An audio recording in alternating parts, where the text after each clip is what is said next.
Cette émission peut contenir des infos.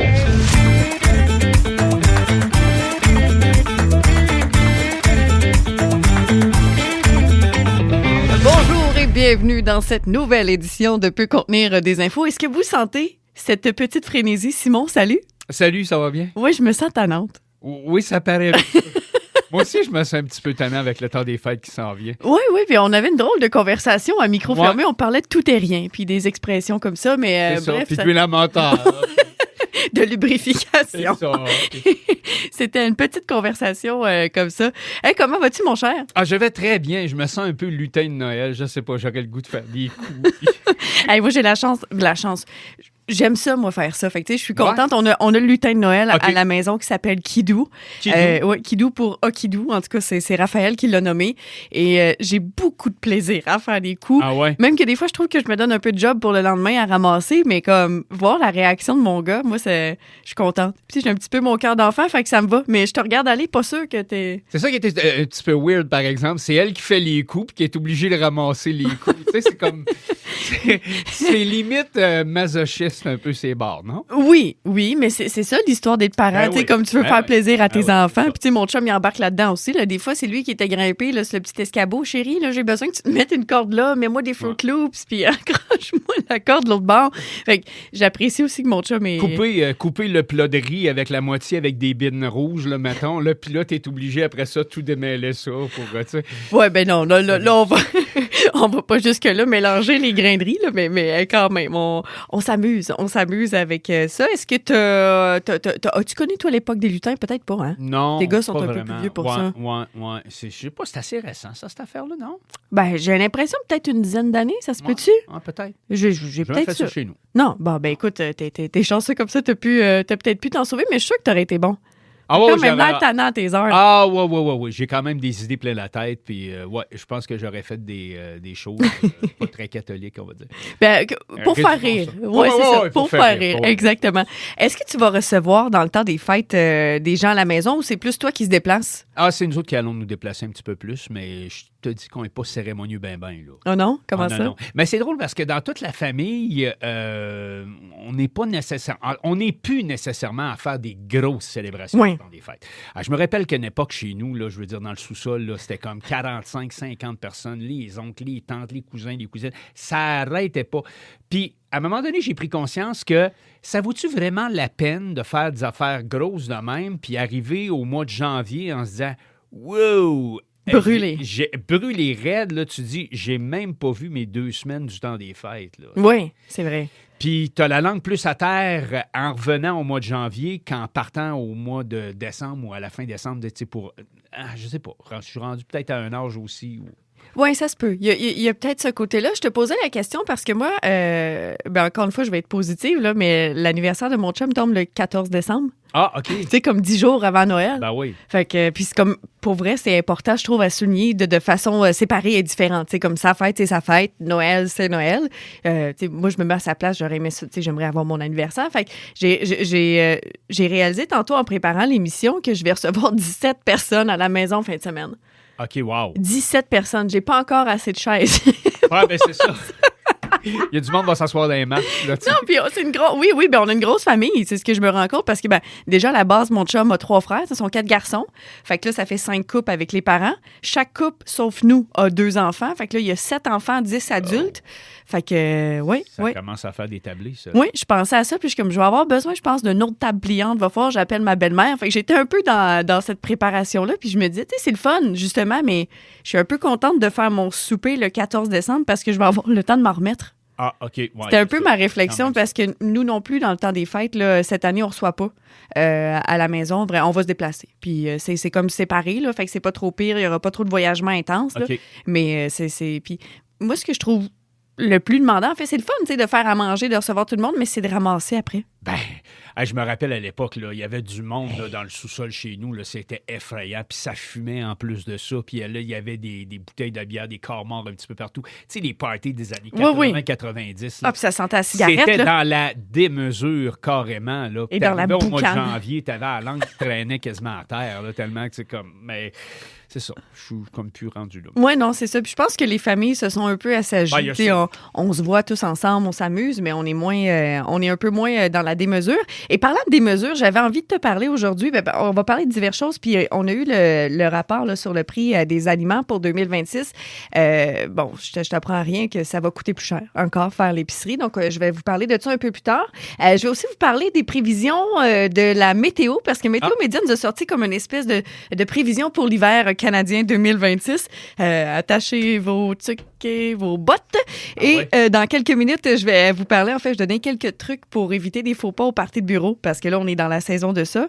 Puis, tu sais, après le party de bureau, la vie continue. Fait que tu veux quand même revenir travailler sans avoir besoin de te cacher. Éviter les incidences diplomatiques. Exactement. Et de quoi tu nous parles aujourd'hui, Simon? Je vais parler des trains les plus lents de la planète, entre autres choses. Éloge de la lenteur, en quelque sorte. Ralentir. Oui, ralentir, prendre son temps. Je vais vous dire pourquoi les ballons d'hélium nous font parler avec une voix aiguë. Dans le temps des fêtes, des fois, on a des ballons à l'hélium, hein, puis c'est tentant de faire un petit test de ballon à l'hélium. Mais... Je suis incapable de résister. Ah incapable. Oui, hein? Écoute, donne-moi un ballon à l'hélium en onde, je perds le contrôle. J'ai beaucoup trop de plaisir. Et je vais vous expliquer pourquoi le papier hygiénique est blanc. Ah, intéressant. En majorité. Oui. Mais en même temps, je me dis que s'il était noir, on verrait pas si c'était propre ou pas. Mais il y a peut-être... ça peut peut-être... Il y a peut-être quelque chose là-dedans. Hey, le quiz aujourd'hui, c'est moi qui l'a. Ouais. Donc, c'est toi qui vas se faire questionner. Et j'ai décidé d'être dans l'ambiance encore des fêtes. Donc, je vais te faire un quiz sur les meilleurs films de Noël. Oh, OK. Avec une question existentielle à la fin qui compte pas vraiment pour le quiz. OK. Mais faut essayer de régler des cas des fois, puis ça va être le cas. Donc, party de bureau, ça s'en vient bientôt dans les prochains jours, j'imagine, pour vous, dans les prochaines semaines, dépendamment quand vous tombez en vacances. Et j'ai envie de vous donner quelques trucs pour ne pas perdre la face devant vos collègues. Donc, évidemment, je pense que... oui, tu parlais des années 90 tantôt. Ça, c'est un moment où ça virait pas mal. Ouais. Début 2000, peut-être aussi. Les années 80, du tac au tac, là, avec le... Te rappelles-tu de l'émission du tac au tac? Non. Non? OK. Je n'étais pas de cette génération, mais là, tu m'intrigues. Je vais aller voir ça. Bref, les trucs pour revenir, en fait, truc numéro 1, éviter les sujets trop lourds. Ah, ben oui. Tu sais, comme on n'a pas vraiment envie d'entendre de parler de politique internationale, de religion, de Donald Trump, de war, les sujets lourds. On parle d'affaires légères, on a du fun. On s'intéresse aussi aux gens. Tu sais, au lieu de faire du small talk, là, poser des vraies questions des fois, puis justement, savoir comment ça va se passer le temps des fêtes des gens, puis de prendre des nouvelles. Tu me pelletais avec une pelle ou une gratte, toi? C'est une bonne question, ça. Une gratte, ça fait plus. Oui, c'est ça. Puis ça enlève plus, mais en même temps, c'est plus glissant après. Truc numéro 2, et qui est très important, si vous avez des fois des talents en danse ou autre, ne pas prendre le sapin pour une pole dancing. Ah, non. Parce qu'il y a toujours quelqu'un quelque part qui a pris des cours, puis c'était tellement le fun, je vais vous montrer comment... Non. C'est ça. On veut pas savoir, tant mieux pour toi. Je suis contente si tu t'amuses. Parce qu'on risque de s'en rappeler le lundi suivant, puis ça, c'est... Ouais, puis après, t'as pas envie de revenir au bureau avec cette espèce de souvenir-là. Truc numéro 3, maintenant, ne pas critiquer le buffet. Tu sais, c'est pas l'endroit pour devenir un critique culinaire. Là. Mange qu'est-ce qu'il y a, puis prends ce que t'aimes. Puis si t'aimes pas ça, passe à côté. Si ta mère t'a pas élevé, écoute, on garde ça chez vous, là, tu sais. Oui, c'est ça. Fais pas de bruit en mangeant, s'il te plaît. Comme ça, c'est moi qui te demande... Faites pas de bruit en mangeant. Sandwich, pas de croûte, là, que tu vois. En tout cas, nous, c'est correct. Ouais, puis qui te colle dans le palais.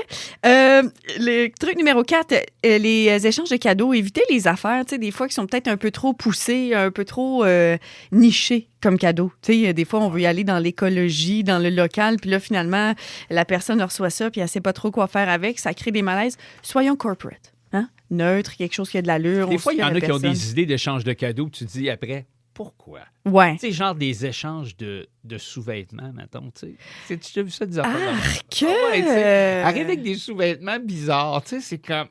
Pourquoi? Tu sais, pourquoi? Retenez-vous, là, tu sais. Oui.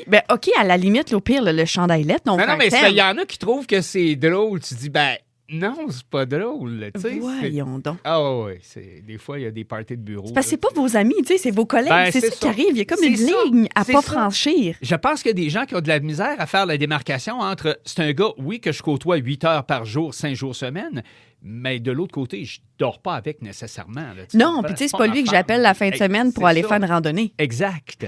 Fait que, tu sais, Gardez-vous une petite gêne. Oui, oui. Après ça aussi, peut-être dernier truc pour passer un beau party de bureau, c'est pas le temps de demander une hausse au boss. Pas tant, Non, puis c'est pas le temps de parler de ça non plus. Puis t'es sûrement très performant, t'as sûrement été très bon, mais c'est pas le moment. On va en parler à un autre endroit. Et évidemment, je vais rajouter un de mes mots préférés, parcimonie. Un peu de boisson si vous buvez. Ouais. Un peu de nourriture, pas trop, parce que là, sinon, on file pas bien le lendemain. Puis voilà, allez-y avec parcimonie. Je vais vous parler de quelque chose de tout à fait distinct, puis en même temps, fondamental, on va dire. Mm-hmm. Le papier de toilette, papier hygiénique, pourquoi c'est blanc, ça, entre toi et moi? Hein?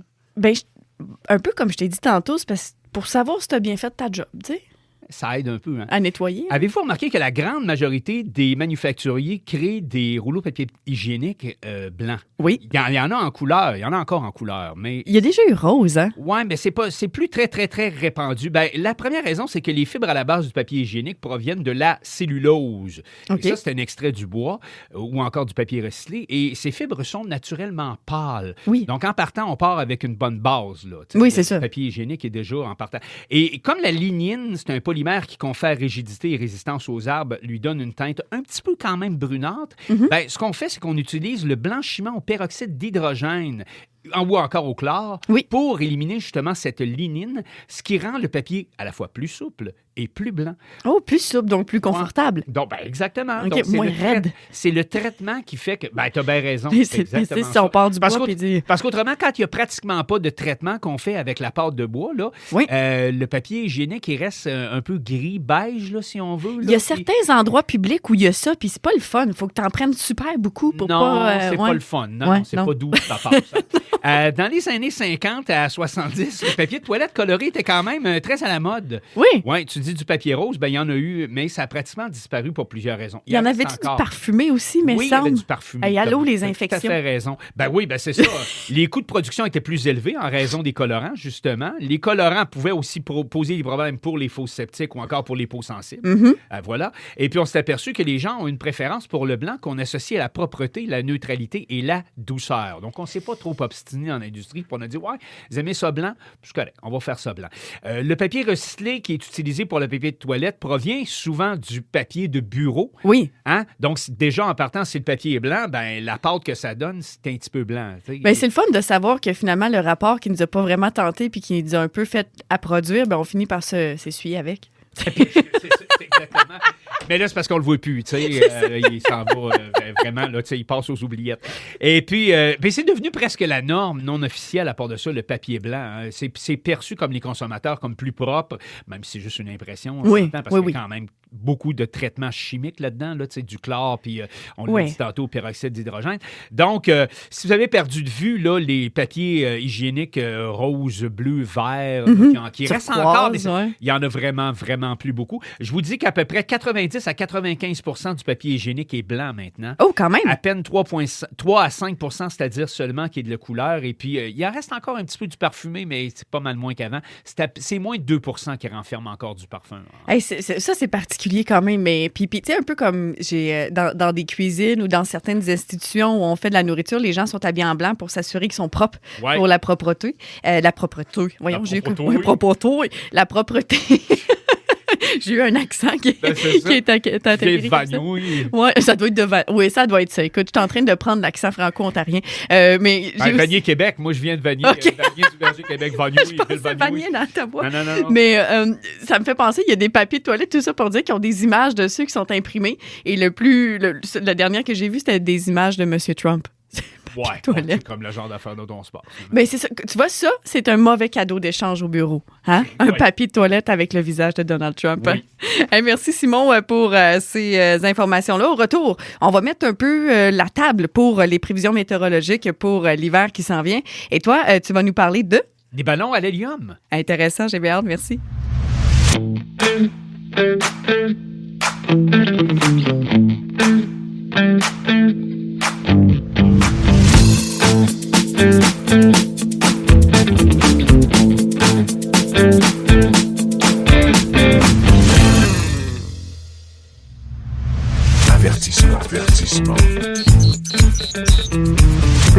émission peut contenir des infos. Vous écoutez toujours Peut contenir des infos en compagnie de Simon et Cathy. Simon, tu vas éclaircir un des grands mystères de la vie. Ben, un des grands mystères. Fallait se poser la question, mais c'est un phénomène qui est amusant puis qu'on voit à répétition à certains moments dans la vie. Ben oui, vous savez qu'à l'approche du temps des fêtes, il y en a certainement quelques-uns parmi vous qui vont aller chercher des ballons gonflés à l'hélium pour amuser les enfants, pour décorer. Des anniversaires, oui. Alors, que ce soit pour offrir, par exemple, aux enfants à la garderie.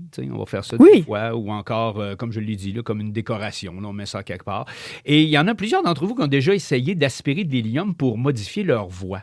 Oui. Puis écoute, faut le faire. Là. Sinon, si on ne l'a pas fait soi-même, on l'a déjà vu quelqu'un le faire, à tout le moins. T'sais. Oui. Puis si vous ne l'avez pas fait, la prochaine fois que vous avez la chance de le faire, essayez-le. Ouais. Et on se demande pourquoi. Mais pourquoi les ballons d'hélium nous font-ils parler avec une voix aiguë, limite presque Donald Duck? Oui. Puis c'est vraiment, tu sais, comme dès que tu reprends ton air, ça revient, par exemple.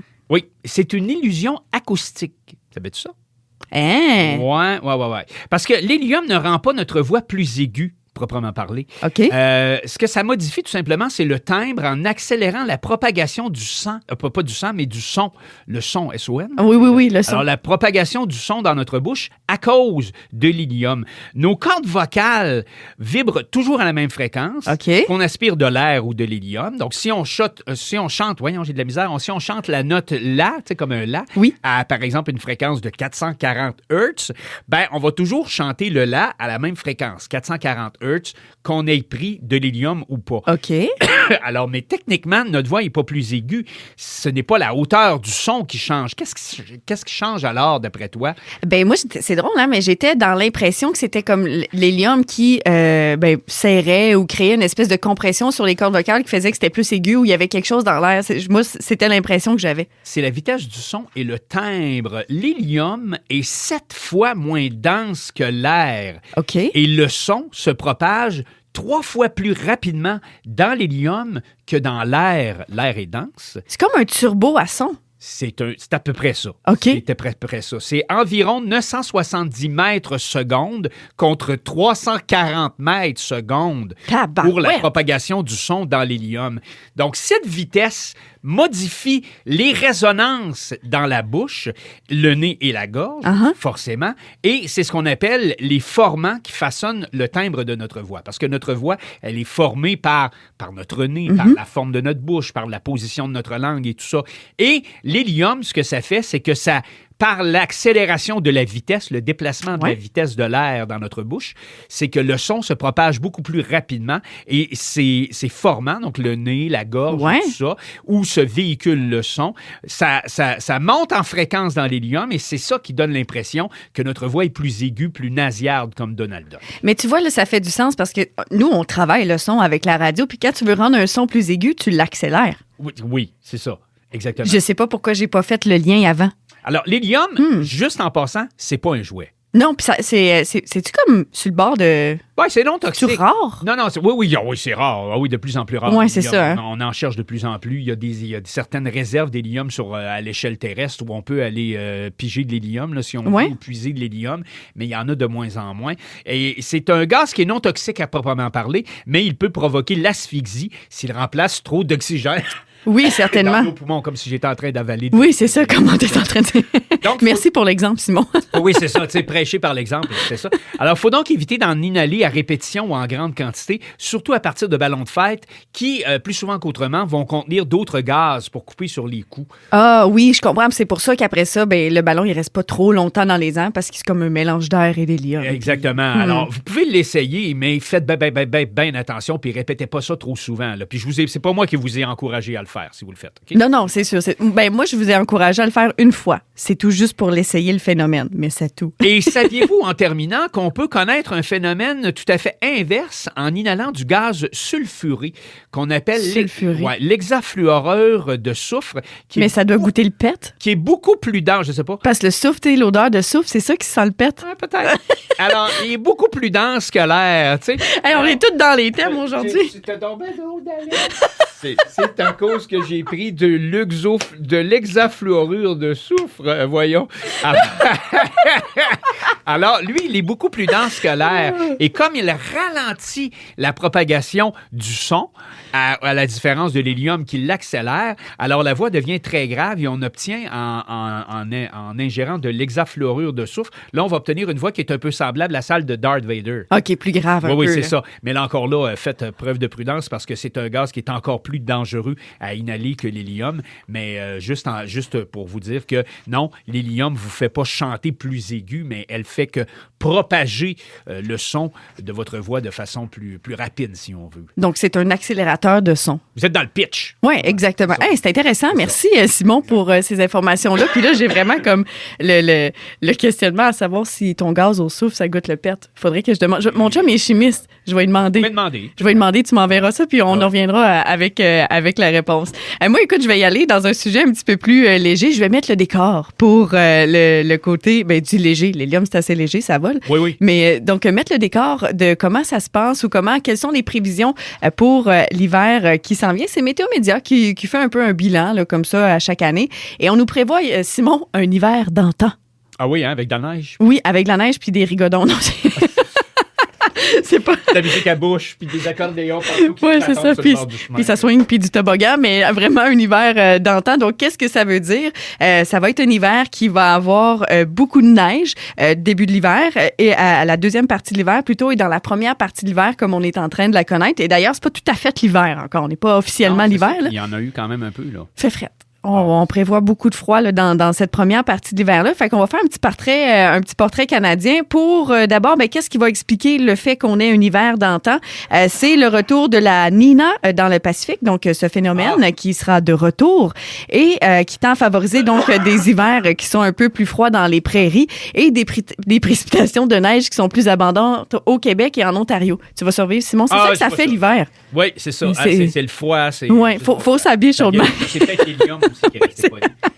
Peut-être. Et l'autre partie qui influence cette météo-là, c'est la présence probable d'un vortex polaire qui va descendre plus bas que normalement.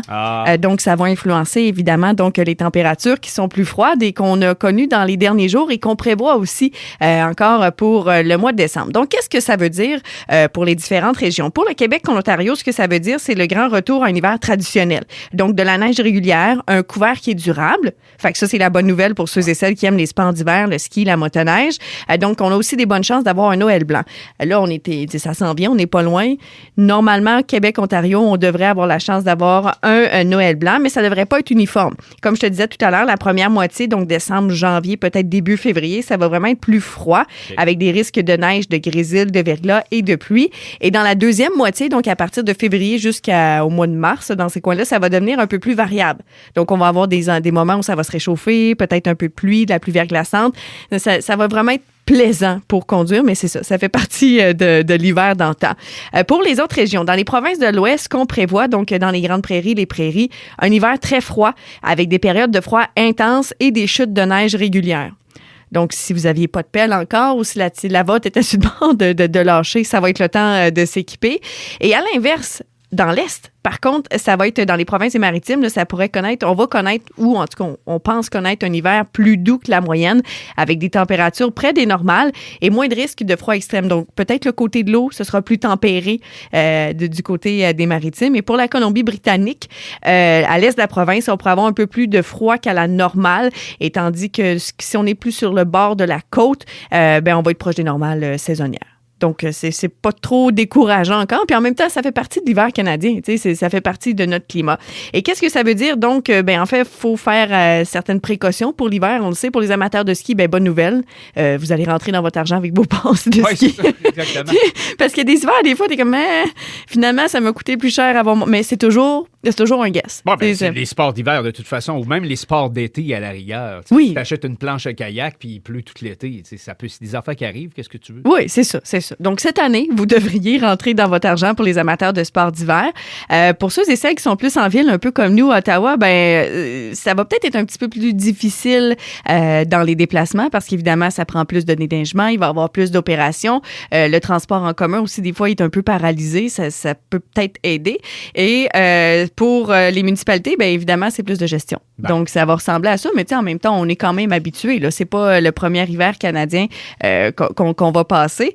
Et donc, à quoi s'attendre et qu'est-ce qu'il faut en fait garder en tête pour cet hiver canadien? Parce qu'on l'a prévu, c'est Météo Média qui le dit, c'est vrai, là, c'est pas moi. Non, je comprends. Si c'était moi, ça serait un hiver juste assez pour tuer bébite. Mais en même temps, les prévisions météorologiques, ça veut pas dire nécessairement que ça va finir comme ça. Tu sais, des fois, Non, mais... T'as raison. Tu comprends ce que je veux dire? Ils font des prévisions à très longue échéance pour le restant de la saison, puis tu arrives finalement au mois de février-mars, puis tu dis, sais-tu que... C'était pas ça pantoute. C'était pas si pire que ça. Là. Non, c'est ça. Puis des fois, c'est le fun peut-être de se préparer au pire. Puis ensuite, finalement, c'était pas si pire que ça. Mais c'est vrai. C'est vrai que la météo, c'est une science inexacte. C'est des prévisions, c'est des mouvements, des courants, des vents, des déplacements de masse d'air. Fait qu'on peut prévoir que ça va se déplacer dans telle direction, mais finalement, ça fait complètement autre chose. Et peut-être, et puis on pourrait faire un suivi à la fin de l'hiver de cette chronique-là. Oui. Si ma chronique a mal vieilli. Oui, c'est ça, exactement. 3 mois, puis ça a tellement mal vieilli. Puis des fois, tu te dis, il était vraiment dessus.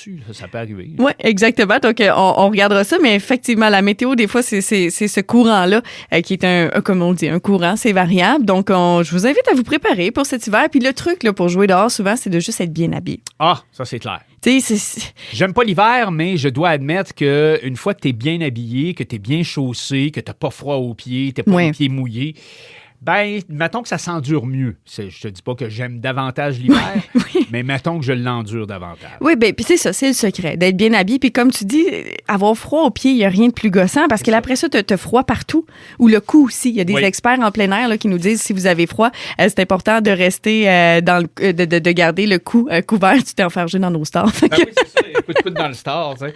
Non, mais c'est les extrémités de toute façon. Oui. C'est comme quand tu gèles des mains puis quand tu gèles des pieds. Je veux dire, comme c'est scrap en partant. Là, oui. Exactement. Tu vas avoir le meilleur parka sur la planète si tu as les doigts complètement frigorifiés puis tu as le bout des orteils qui rétrograille. Non, c'est ça. Puis capable de marcher, c'est pas l'idéal. Donc, c'est vraiment le truc, c'est de bien s'habiller. Au retour de la pause, je veux vous parler du fameux rapport sur le prix de l'alimentation, le prix de ce que l'épicerie pourrait. Encore une fois, ce sont des prévisions de l'Université Dalhousie au Canada. Mais on va parler de ça. Et Simon, tu vas nous parler de trains. Oui, les trains les plus lents de la planète.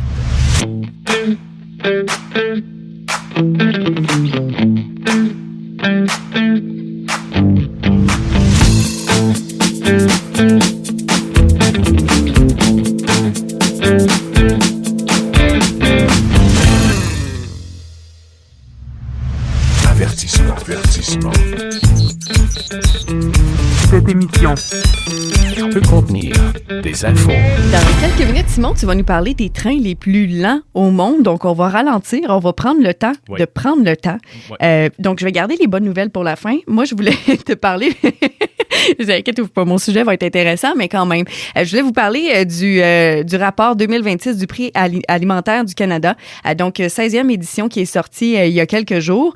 Et c'est produit par l'Université de Dalhousie en collaboration avec plusieurs autres universités canadiennes à travers le pays, là, de coast to coast, comme on dit. Et est-ce que je te surprends, Simon, en te disant qu'on n'économiserait pas encore cette année? Non, pas tant. Non, parce que d'après les prévisions là, du rapport de 2025, qui avait quand même vu juste les dépenses annuelles totales maximales pour une famille qui était composée d'un homme, donc un papa, mettons, là, 31 à 50 ans, d'une femme dans le même groupe d'âge, d'un garçon entre 14 et 18 ans et, admettons, d'une fille de 9 à 13 ans, annuellement, pour cette famille-là, le rapport avait prédit que ça leur coûterait 16 833 $ pour se nourrir au cours de l'année 2025. Et finalement, ça a coûté 16 557 200 $ de moins, quelques. Mais on s'entend, là, on est dans une marge d'erreur, donc c'est 16 000 $. Dans la fourchette, là. Oui, c'est ça. 16 000 $ pour une famille de 4 pour se nourrir. C'est énormément d'argent. Puis bon, puis on s'entend, il faut avoir une alimentation variée. On peut pas juste manger du pain, on peut pas juste manger des pâtes. Il faut qu'il y ait de la viande, il faut qu'il y ait des protéines, il faut qu'il y ait différentes choses. Donc, dans les différentes catégories, là où ça a fait le plus mal, en fait, puis là où c'est le nécessaire, là, les produits laitiers, les œufs, augmentation prévue pour cette année entre 2 et 4 %. c'est déjà très cher. Les fruits, 1 à 3 %. Donc là, la chance qu'on a, entre guillemets, c'est qu'on a du dumping du Mexique, comme il y a des tarifs c'est ça. avec les États-Unis. Fait que ça aide. Ça aide pour les petits fruits, les fruits du Mexique, ça va nous aider.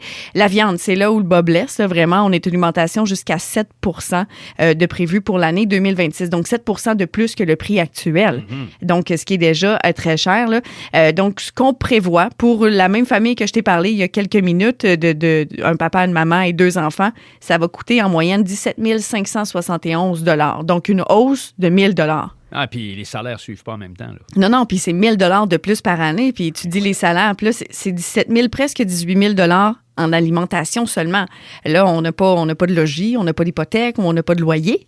Après ça, on n'a pas le déplacement. Bon, ceux qui sont en ville, OK, peut-être qu'on a le transport en commun qui est abordable puis qu'on a la chance, mais la majorité, puis la vraie réalité, c'est que la plupart des Canadiens aussi vivent à l'extérieur. On est en région, donc là, on n'a pas le choix d'avoir une voiture. Avoir une voiture, c'est le gaz, les assurances et tout ce qui vient avec. Donc ça, on est juste à 20 000 $ juste pour se nourrir pour une famille de 4. Donc, c'est une augmentation incroyable. Qu'est-ce qui influence ça? Simon, je te le dis, c'est les problèmes avec les États-Unis sont là-dedans. Ouais. Les changements dans le secteur aussi de la transformation et de la vente au détail dans les produits alimentaires. Le marché du travail aussi. On parlait des salaires qui ne suivent pas. On veut bien en donner à nos travailleurs, mais en même temps, il y a une capacité maximale pour ces entreprises-là qui produisent. Donc, il faut aller chercher de l'argent ailleurs. Les changements politiques, les perspectives du dollar canadien aussi qui influencent tout ça. Donc, si on fait une petite comparaison d'il y a 5 ans, 27 % d'augmentation sur le prix de l'épicerie en 5 ans. 27 %, c'est quand même pas... Puis c'est juste de l'alimentation. Je te parle pas d'augmentation du reste. Là, c'est la base. C'est se nourrir. Je veux dire, c'est vivre à quelque part. Là. Ben oui, pas de nourriture. On peut pas perdurer comme ça. Donc, en ce moment, bon, il y a des choses, évidemment, que le Canada puis le pays est en train de mettre en place avec les provinces pour trouver des solutions, évidemment. Notre plus gros problème actuellement, qui est ce désaccord avec les États-Unis. Donc, on veut renforcer nos relations à l'international avec d'autres partenaires commerciaux. Et ça pourra nous aider. On va peut-être avoir une diversité de produits, mais encore là, c'est pas fait. Et ce qu'on prévoit pour 2026, dépendamment des provinces, en Alberta, on prévoit une hausse au-dessus de la moyenne nationale et ça va être le cas pour le Nouveau-Brunswick, la Nouvelle-Écosse, l'Ontario et le Québec. Et pour les autres, là, on va être soit en dessous de la moyenne nationale pour l'augmentation, Colombie-Britannique, Manitoba, l'île du Prince-Édouard et la Saskatchewan. Tu remarqueras, Simon, que dans mon palmarès, je ne te parle pas du nord, des territoires. Ben parce que là, c'est une situation qui est complètement... c'est exponentiel, en fait, parce que le prix de l'alimentation là-bas, avec les coûts, le transport, ça n'a complètement pas de bon sens. Et puis, j'ai envie de vous donner quelques chiffres aussi, parce que vous êtes peut-être assis dans la voiture, à la maison, au bureau, en train d'entendre ces chiffres-là, puis vous vous demandez... Comment ça va me coûter, moi, en tant qu'individu ou pour ma famille? Comment on peut faire cette espèce de calcul-là? Puis, bon, j'ai quelques chiffres ici comme ça. Exemple, Simon, toi, pour ta famille, donc une femme, pour ta femme entre 31 et 50 ans, 4 035 $, juste pour elle. Ensuite, pour toi, un homme dans la cinquantaine et 50 à 70, 4 300 $. T'es jeune, t'as des ados, deux ados, donc celui qui a 16 ans, c'est lui qui te coûte le plus cher. Ah oui. Donc, les ados, là, les gars de 14 à 18 ans, c'est la catégorie qui coûte le plus cher à nourrir par année avec 5 020 $. Ouais. Juste pour lui. Puis là, après ça, 19 à 30 ans, c'est 4 775. La catégorie d'âge qu'on prévoit, en fait, qui va coûter le moins cher à nourrir cette année, c'est les 1 à 3 ans, avec un 2 500 $. Mais tu sais, quand tu commences à faire le calcul comme ça, pour moi, me nourrir, moi, c'est 4 000 $. Pour te nourrir, toi, après ça, c'est 4 000 $. Tu sais, comme ça va vite, ça augmente assez vite. Donc, ce rapport-là, d'ailleurs, est disponible sur le web si vous avez envie d'aller le lire, de le comprendre aussi, puis de voir comment... c'est influencé. Puis il y a plein de chiffres qui sont intéressants. C'est alarmant en même temps, puis un peu décourageant, je te cacherai pas. Mais en le sachant, après, on a des moyens, puis on peut faire des choses. Puis je vais juste terminer avec quelques petites statistiques. On a parlé beaucoup d'achats canadiens avec nos problèmes avec les États-Unis. 58 % des gens ont quand même choisi le prix versus l'origine. Donc, OK. le prix prévaut sur l'origine du produit pour l'équivalent de même prix, même affaire. S'il est moins cher puis il provient, je sais pas, de la Chine ou d'ailleurs, on va le prendre là-dessus avant de prendre canadien parce qu'encore une fois, ben, le portefeuille prévaut. En bout de ligne, c'est le nombre d'argent qu'on a disponible. Le bœuf, plus grosse hausse cette année de 7,2 % en 12 mois. 35 % des Canadiens ont adopté les aubaines, donc des magasins à rabais. Là, on en a de plus en plus, les magasins à bas prix qui existent un peu partout. Et 86 % des Canadiens mangent moins de viande à cause du prix de la viande. 86 %. Puis là, on s'entend peut-être le 14 % qui reste, ce sont des gens qui en mangeaient peut-être pas déjà à l'origine pour différentes raisons. Donc, voilà, c'était... Quand tu dis que tu vas faire le gros de ton épicerie d'un Dollarama, là, tu sais. Ben c'est ça, ou les magasins, je sais que dans mon coin, il y a un No Frills, mais tu sais, il faut que tu... Puis c'est pas cher non plus, puis c'est correct, mais... Puis ça en prend des magasins comme ça, mais encore une fois, c'est pas tout le monde qui a accès à ça.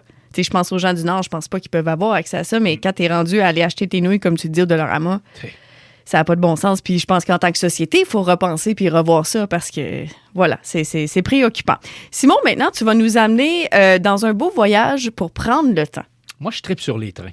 Oui. Ouais, je pense que si j'avais pas fait carrière en radio ou en communication, là, je pense que j'aurais pas eu ça, chauffer un train. C'est vrai que tu as Oui, ça te ferait bien. Un peu le Polar, tu sais, dans Polar Express. Oui, là? un petit peu. Hein? Oui, c'est vrai que tu ressembles à... Ouais. Ben, tu sais, il y a des trains qui vont très, très vite. Là. Le Maglev, par exemple, au Japon, le L0, qui est actuellement en phase de test, il est capable d'atteindre la vitesse impressionnante de 603 km/h. Là. On s'entend que c'est pas un train très, très lent. Ben, tu vois pas grand-chose non plus. Ben non, ben c'est ça. Puis le Shanghai Maglev en Chine, lui, qui fonctionne actuellement, il atteint 431 km/h. Mais c'est quand même, ça reste quand même assez vite. Mais il y en a d'autres qui sont de véritables éloges de la lenteur. Et je vous parle, entre autres, du train rapide le plus lent du monde. OK. C'est son titre, on l'appelle comme ça. Il se revendique comme le train rapide le plus lent au monde. C'est le Glacier Express en Suisse. C'est tout ce qui est le plus spécial, c'est que quand tu la regardes, tu le verrais rouler à 300-400 km/h. Ah, ouais, hein? Ouais, il a l'air, je sais pas, il est tout profilé, il est beau, il est comme... OK. Mais lui, il met 8 heures pour parcourir 251 km. Oh là! Hein? Ça fait une vitesse d'à peu près 36 km/h. Boy, ça, c'est zone scolaire, là. C'est ça. Alors, le Glacier Express en Suisse, c'est le train rapide le plus long au monde. Sa lenteur qui est volontaire pour permettre aux passagers de vivre une expérience de slow tourisme. OK. Et parce qu'il traverse un parcours qui est jalonné, tenez-vous bien, de 91 tunnels et 291 ponts. Lui, il circule dans les montagnes de la Suisse et c'est pour ça que ça prend 8 heures pour faire 291 km. Parce qu'il prend son temps. C'est vallonné. Il y a une raison pour laquelle il ne roule pas vite. Tu ne pourrais pas faire rouler le TGV là-dessus. Là. Non, c'est ça. Mais en même temps, je me dis, tant qu'à passer là, comme c'est quoi? Profite donc des paysages. Une expérience immersive, des paysages spectaculaires. Donc, puis il y en a d'autres, des trains comme ceux-là, que j'ai vraiment le goût d'emprunter un jour dans ma vie. Ah oui, comme sur ta bucket list, là? Ah oui, clairement. La ligne coloniale du Kalka-Shimla, en Inde, par exemple, lui franchit une distance de, vous avez trouvé ça lent tantôt, là, mais écoutez ça, 96 km en 5 heures. OK. C'est quand même pas mal. Et lui, il serpente l'Himalaya à travers 102 tunnels et 864 ponts distants. 800? Ça doit être de toute beauté de rouler sur ce parcours-là et de regarder les montagnes de l'Himalaya qui se profilent à l'horizon et tout ça. Là, tu veux faire ça une fois dans ta vie. T'imagines-tu le temps que ça prend comme... Ben, au départ, ça doit être... Comme pour vrai, je pense que ça doit être un peu challengeant parce qu'on est tellement habitué d'aller vite qu'on se dit, voyons, c'est bien long. Puis finalement, peut-être qu'avec le temps, tu finis par te poser, observer. Puis on en a déjà parlé dans cette émission-là de prendre le temps. Puis je pense que c'est une belle façon de le faire. Les fenêtres ouvertes, puis là, tu regardes à l'extérieur. C'est exactement. Le Toy Train de Darjeeling en Inde, il est classé au patrimoine mondial de l'UNESCO. Lui, fait 88 km en 7h30. Mon Dieu! Pour un trajet complet. 88 km, 7h30. Ça roule pas vite, je peux te dire. Non, j'essaie de voir, mettons, 88 km, on se rend où? Et l'idée derrière ça, contrairement au train à grande vitesse, c'est de prendre son temps. Carrément. Ben oui. C'est ça. C'est l'éloge de la lenteur, c'est pour la contemplation, c'est pour le tourisme, c'est pour avoir le temps, justement, de discuter avec des gens dans le train, c'est de s'arrêter à certains endroits parce qu'ils vont faire des arrêts. Oui, tout à fait. Tu vas rencontrer des gens, il y a du monde qui vont vendre des souvenirs ou de la nourriture ou des choses comme celle-là. Un peu comme une route des fromages ou des vins ou peu importe, mais avec un train, puis des marchés locaux. C'est un petit peu ça. C'est une immersion culturelle, c'est de voir le patrimoine vivant, des paysages uniques, puis c'est une expérience sensorielle parce que quand quand tu es dans un train à 25-30 km/h avec des beaux paysages alentours, les fenêtres sont ouvertes, tu entends les oiseaux, le bruit du vent, ben tu as le temps de lire, tu peux réfléchir, faire de la photo, ce que tu ne feras pas dans un TGV à 300-400 km/h ou encore dans un maglev à 600 dont je parlais tantôt. Mais non, tu verras pas grand-chose, tes photos. Là. Ça va être flou en baptême. Alors, c'est pas fait pour gagner du temps, ça va de soi. Ça a un très faible impact écologique parce que, évidemment, ça brûle pas beaucoup de non, c'est vrai. Ils sont vraiment très, très optimisés, ces trains-là, par leur vitesse. Et c'est comme choisir le luxe de prendre son temps. Tu sais, aujourd'hui, on court comme des queues de veau. Oui. Ben, quand tu embarques dans un train comme celui-là, et c'est pour ça un peu que j'aimerais ça en faire un d'entre eux, c'est de prendre son temps. Ah, puis tu as le temps, là, en sachant que tu dis, ben j'ai 8 heures ou tu sais, j'ai tant de temps à faire, ben tu prends le temps de choisir ton livre, tu prends le temps de choisir ce que tu veux faire puis de prendre le temps. Puis... Tu regardes. Oui, tu sais, des fois, photos. juste être dans sa tête. Exactement. Réfléchir, régler les problèmes du monde, juste penser à des projets. Il y a plein de choses. Puis c'est important d'arrêter puis de prendre le temps. Puis c'est intéressant. Je vais aller voir ça. Puis j'adore les Le trains. glacier express en Suisse, là, il est de toute beauté. Là. Ah, Sérieusement, le décor, là, t'es dans les montagnes suisses, là, tu regardes Oh ça, my tu God. dis, je veux pas repartir. Là, tu sais. Oui, tu veux rester là. Mais tu sais, déjà, les trains en général, même quand on prend le train canadien Via Rail, on passe à des endroits on passe dans des endroits exceptionnels en train où on pourrait jamais passer en voiture. Donc là, imagine un train qui est complètement dédié au fait de juste prendre le temps et d'observer. Incroyable, c'est vraiment un beau concept. Simon, au retour de la pause, est-ce que tu es prêt pour le quiz? Ah, comme un sonore. Parfait. Donc, on va parler de les meilleurs films de Noël.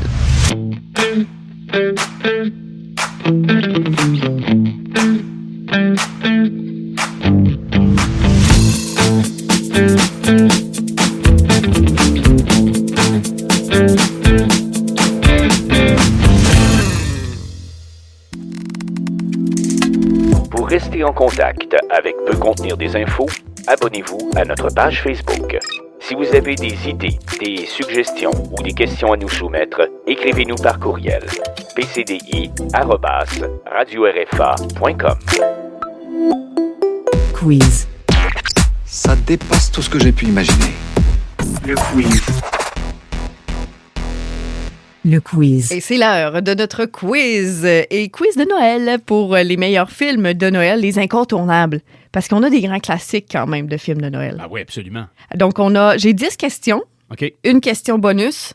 Elle compte pas vraiment dans le total. C'est juste, c'est comme un cas de société, cette question-là. Puis vous allez voir, à la fin du quiz, vous allez comprendre pourquoi je dis ça. Donc, 10 questions avec les choix de réponse.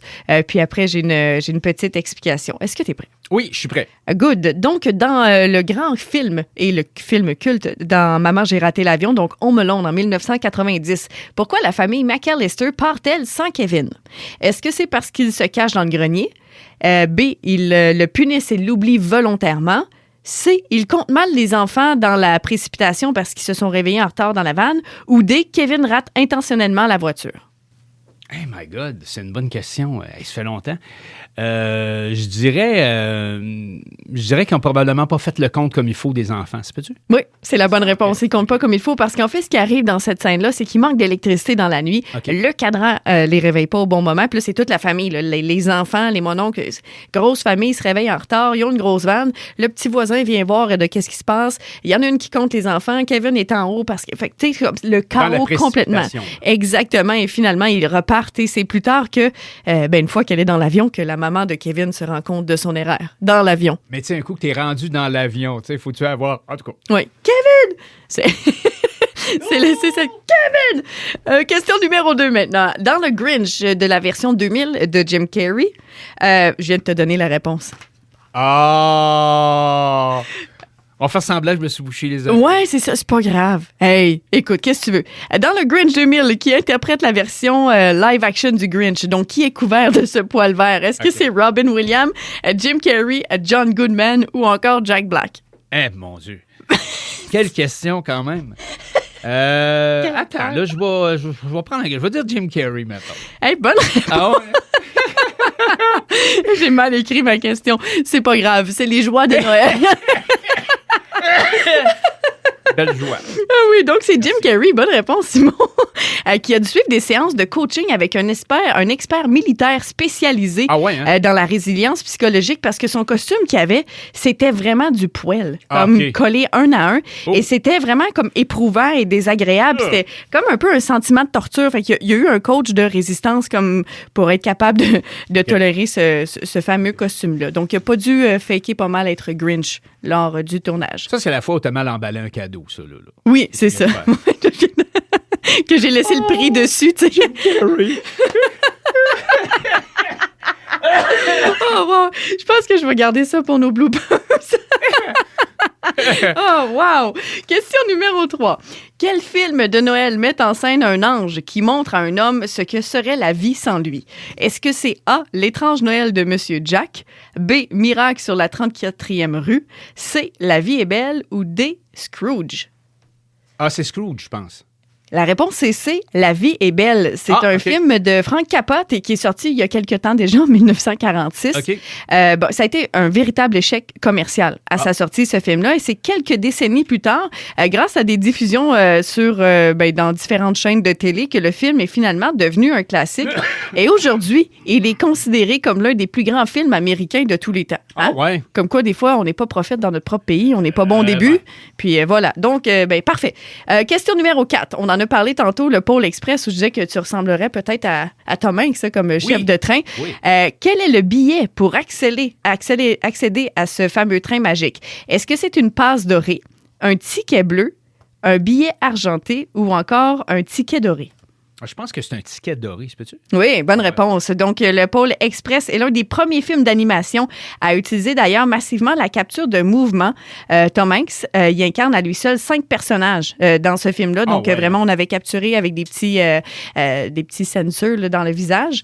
Et la finesse technique du film vaut encore aujourd'hui une réputation. Bien, ce film-là est encore magnifique. T'sais, il a pas mal vieilli. T'sais, des fois, on regarde des films puis on se dit, ouf, ça a mal vieilli. Mais celui-là, il perdure vraiment très bien. Prouesse de technique, là, de technologie, là, c'est vraiment absolument un chef-d'œuvre. Oui, effectivement, de toute beauté. Puis l'histoire aussi est tellement belle. Moi, j'adore les films de Noël.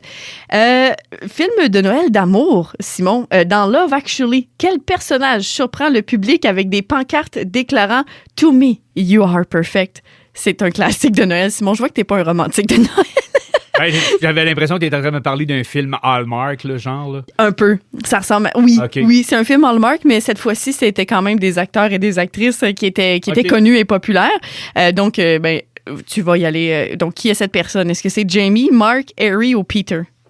Je vais vraiment y aller avec, tu sais, comme par hasard, Peter, on va dire. Là. Ah, c'était Mark. C'était Mark. Oui, bon. voilà. Donc, c'est une scène qui est devenue l'une des plus célèbres du cinéma romantique. Le film qui est sorti en 2003 réunit un casting quand même britannique assez impressionnant. Il y avait Jude Law là-dedans, Keira Knightley, quand même une belle brochette d'acteurs. Puis c'est vraiment Keaton. C'est un petit film qui fait du bien. Tu sais, quand t'as pas envie de réfléchir puis d'écouter, c'est un très bon film. Ça fait un job. Débrancher les neurones, là, comme on dit. Là. Oh, il les débrancher puis les mettre dans le tiroir même. OK. Les deux. Question numéro 6. Quel film raconte l'histoire d'un bonhomme de neige magique nommé Frosty? Est-ce que c'est Frosty le bonhomme de neige, Rudolph le petit renne au nez rouge, Elf ou le drôle Noël de Monsieur Scrooge? Frosty, j'imagine. Oui. Il y avait un Là, peu... j'essayais, j'ai dit, y a-tu une pogne à quelque part? Ça aurait pu. Il aurait pu avoir une POC. Donc, diffusé pour la première fois en 1969, ce spécial télévisé animé est devenu une tradition familiale un peu partout en Amérique du Nord et au Canada. La chanson emblématique Frosty the Snowman, d'ailleurs, qui vient de ce film-là, date de 1950 et a été interprétée par plusieurs artistes. Et là, ça a été repris français, anglais et dans toutes les langues. Question numéro 7 maintenant. Dans le film Elf, qui est sorti en 2003, où Buddy l'elfe apprend-il qu'il n'est pas vraiment un elfe? Ça, c'est le film avec Will Ferrell. Ah, c'est ça, j'allais dire. Il a les cheveux frisés. Hein. Oui, c'est ça. C'est Will Ferrell qui est l'elfe. Donc, Buddy, c'est Will Ferrell. Okay. Est-ce qu'il apprend qu'il n'est pas un elfe dans l'atelier du Père Noël, en lisant une lettre, en surprenant une conversation, ou lorsqu'un autre elfe lui dit la vérité? Hey, c'est loin ça, là, dans ma tête. Là. Wow! Je vais dire probablement qu'il a entendu une conversation. Bonne réponse! Ah ouais, ok. Yay! Bonne réponse. Donc, Will Ferrell, qui a exécuté à merveille d'ailleurs ce film-là et qui a exécuté Elf. Donc, dans le film, il surprend une conversation et c'est là qu'il apprend qu'il n'est pas vraiment un elfe. Et d'ailleurs, pour ce film-là, il a tourné plusieurs scènes dans New York, il était déguisé en elfe, là, Ok. mais il n'y a personne qui savait qu'il y avait un tournage de film. Fait que tout le monde pensait que c'était juste quelqu'un d'étrange Ah oui. qui se promenait. Fait que ça a donné une espèce d'aspect supplémentaire au film. C'est l'effet que les producteurs voulaient avoir. Oui, puis New York, tu peux en rencontrer des spécimens des fois, là, tu sais. Ah oui, il y en a des spéciales. Ouais. Il y en a, oui. À New York, il y en a On est quelques-uns. un cowboy, de faire de même. Ah oui, puis il est toujours là, hein? Ah oui, il est tout Toujours le temps, en bobette. Puis Ah comme, oui, ça passe space pas. un peu, tu sais. Oui, moi, j'ai un polar puis j'ai froid. Fait que, tu sais, comme en bobette puis en botte de cowboy, Ben, écoute donc, chacun son genre, comme on dit. peut-être ces bobettes sont doublées. Peut-être. Peut-être. Sûr. Question numéro 8. Des images. Quel film, oui, moi aussi, c'est pour ça qu'on va changer de sujet, pas d'image. Ah! Quel film met en vedette un garçon nommé Ralphie qui rêve d'obtenir une carabine Red Ryder? Est-ce que c'est dans Le sapin a des boules, A Christmas Story, Un conte de Noël ou encore Le Père Noël est une ordure? C'est le troisième, je pense. Ça se peut-tu? Un conte de Noël? Ouais. C'était A Christmas Story. Ah, Christmas B. Story, ok. Donc, un film de 1983, donc des années 80, qui est devenu un phénomène culturel aux États-Unis, au Canada. Et d'ailleurs, savais-tu que chaque année, il y a une chaîne américaine de télé qui propose un marathon de 24 heures du film? Ah ouais, hein? Pendant 24 En boucle? heures, en boucle, non-stop, le Ah film. ben. Mon Ça, fils c'est- serait heureux. Ça, c'est plus du binge-watching. Ça, c'est de l'obsession pure et Ouais, simple. c'est de l'obsession, effectivement. Mais les enfants sont comme ça. Tu sais, ils observent un film où ils veulent écouter le même film pendant comme 8 mois, puis ils ne se tannent pas. Fait que c'est ça. Semblerait-il qu'ils apprennent quelque chose de Ben, nouveau à j'espère. chaque fois. Ben, j'espère qu'après 24 heures, ils sont tannés quand même, là, par exemple. Là, tu sais. Oui, j'espère. Ou en tout cas, tu choisis ton moment. Tu sais, je vais l'écouter une partie là, puis finalement, tu sais, parce que dans la journée, tu n'as pas tout le temps le temps d'écouter la télé. Ah, ben, ça peut être pas pire, ça, par exemple. Hein? Tu prends le début à telle heure, puis là, le lendemain matin, tu te réveilles, tu pognes le milieu, puis ah ouais. Puis tu finis ton film. Tu sais, peut-être des fois, on a une vie tellement occupée. Question numéro 9. Dans Miracle sur la 34e rue, quel est le nom du magasin où Kris Kringle devient le Père Noël? Hey, je l'aime, ce film-là. Est-ce que c'est A, le Macy's, B, Bloomingdale, C, Gimbel ou encore D, Harrods? Attends un peu. Je vais dire le Macy's, mettons. Ouais. Ah ouais? Oui, c'est la bonne réponse. Sorti en 1947, Miracle on the 34th Street a remporté d'ailleurs 3 Oscars et Macy's a participé là, activement au tournage, ce qui a donné un réalisme exceptionnel aux scènes. Et évidemment, Macy's, depuis des années, avec le grand défilé Oui. de Thanksgiving, ce qui lance les festivités pour Noël, est devenu vraiment un magasin culte pour ses films-là et pour le temps des fêtes. Question numéro 10, maintenant, Simon. Dans le film L'étrange Noël de Monsieur Jack, qui peut aussi être un film d'Halloween, dépendamment de ta Ouais, perception. Exactement. Ouais. Ouais, bon, comment tu files? Tu sais, c'est les deux. C'est un film passe-partout. Quel personnage souhaite prendre la place du Père Noël? Est-ce que c'est Oogie Boogie, Jack Skellington, Zero ou encore Sally? Je pense que c'est Jack Skellington. Ben oui, c'est Jack Skellington qui est le personnage principal, d'ailleurs, de ce film-là. Donc, qui est réalisé en stop-motion, le film, avec plus de 100 000 photos pour animer les personnages. Un film qui est associé, évidemment, à Tim Burton. Donc, tout un grand classique de Noël. Et question bonus, là, sur 10, comment tu as eu jusqu'à maintenant? 2, 4, 6, 7. Bravo! C'est ça? 2? Ouais, 7 sur 10. Parfait. Excellent. Question bonus. Ouais. Elle peut compter ou ne pas compter, c'est comme tu veux. Mais est-ce que Die Hard est un film de Noël? Et moi, je vais trancher. Non, ce n'est pas un film. Oh! Non, c'est pas un film. OK. Ouais, mais mon argumentaire, je me dis, c'est pas parce qu'il y a une trame ou il y a un petit quelque chose à quelque part qui rappelle Noël que c'est nécessairement un film de Noël. Moi, un film de Noël, il faut que ça ait une certaine magie, il faut que ça ait quelque chose. Je sais pas, c'est comme, non, je suis pas capable. Ouais, c'est pas parce que Bruce Willis, il... Ben, c'est ça. Ouais. Bruce Willis, là, dans un film de Noël, c'est un miss à mon sens. Oui, c'est ça. Puis le film se passe l'hiver ou dans le temps des fêtes. Je sais même pas le contexte, mais là, Simon, on a peut-être jeté une roche dans le pavé parce qu'il y a beaucoup de gens, Ah ouais? et d'ailleurs, les fans pensent que oui. Ah oui, hein? C'est la réponse officielle. Ben, écoute, tant mieux pour vous autres. Oui, et tu sais, aujourd'hui, à l'heure du temps, on est beaucoup aussi entouré par l'intelligence artificielle. Fait que j'ai demandé à ChatGPT, lui, qu'est-ce qu'il pensait de tout ça, et ChatGPT dit aussi que c'est un film de Noël. Ah ouais, hein? Ouais, t'es vraiment à contre-courant, Simon. Ben, écoute, si c'est pour être à contre-courant, je suis capable d'assumer totalement. Ah non, c'est bien correct. Puis moi, je vais t'avouer, puis bon, je vais pas me faire non plus des ennemis là-dessus, mais je suis un peu indifférente à Die Hard. Ah, voilà, je pense que ça, c'est la bonne réponse. Personnellement, je m'en tape un peu. Oui, ben c'est ça. J'en ai Pour rien moi, à battre. Ouais, c'est ça. Fait que, tu sais, comme je suis un peu indifférente, fait que si les gens, ça les rend heureux d'avoir ce film de Noël-là, tant mieux. Ouais. Moi, j'ai le Miracle sur la 34e avenue, puis j'ai aussi Maman, j'ai raté l'avion, qui sont des grands classiques. Comme puis il y en a qui sont plus capables d'écouter ça. Tu sais, ces films-là. Mais en même temps, et puis on n'en a pas parlé, un autre grand classique, Le sapin a des boules, Ah, ben oui. ou National Absolument. Christmas Lampoon. Là, ça, c'est... Écoute, moi, le chat qui pogne en feu en dessous du... Ça, Mais tu vois, ça, c'est un autre... Comme par exemple, Le Père Noël est une ordure. C'est un film de Noël. Parce qu'il y a un Père Noël Ouais. qui essaie Mais je le ferais pas aux enfants, tu sais. Ben, tu sais, c'est ça, là. Ouais. OK, oui, il y a une trame de Noël, mais je veux dire, c'est pas exactement ce que j'appelle un beau film de Noël, là. Non, c'est un autre genre de Noël. Mais tu vois, il y a des films de Noël pour toutes les personnalités Wow, et c'est toutes ça. les émotions. Dans ce cas-là, j'aime autant regarder des épisodes de Mr. Bean de Noël. Oh oui, Ça, c'est Noël. avec la C'est dinde. Noël un peu épais, c'est barre, mais c'est Noël pareil. Oh, mais j'aime ça, c'est burlesque. C'est ça, exactement. On va se laisser là-dessus, puis on vous invite à aller voir des vidéos de Mr. Bean avec des vidéos de Noël. Merci, Simon, pour cette belle émission. Ben, merci. On se retrouve la semaine prochaine.